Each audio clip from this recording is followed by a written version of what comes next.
Америка Кошма Штатларының Украина бойынша махсус темселжесі Курт Волкер Бірлешкен Миллетлер Тешкелеті янында. Украина ве Америка Кошма Штатларының дейми темселжіклерінің башлары Владимир Ельченко ве Никки Хейлейле Курашовде БМТ бараштырыжы эйетінің Донбастаки истихбали ақында лав юрсетті. Тарафлар музакерегілерінің муафақиетлі олмасыны қайт етті.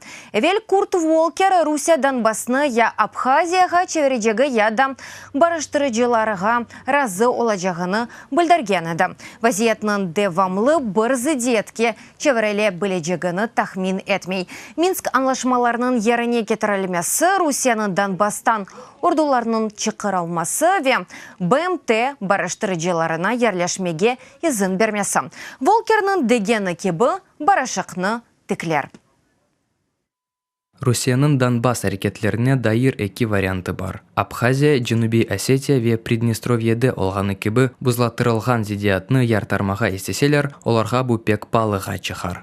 Фахат масрафлары бойық олажағына бақмадан істесе япарлар. Альтернатива Русия ось күчлеріні кере қайтара ве Бірлешкен Миллетлер Тешкелятның барыштырычыларына yol ача. Барышқыны тіклей ве Минск кетіштінің амелге кечілмесінде илерілмеге имкан бере. Бұ екінші сценарий.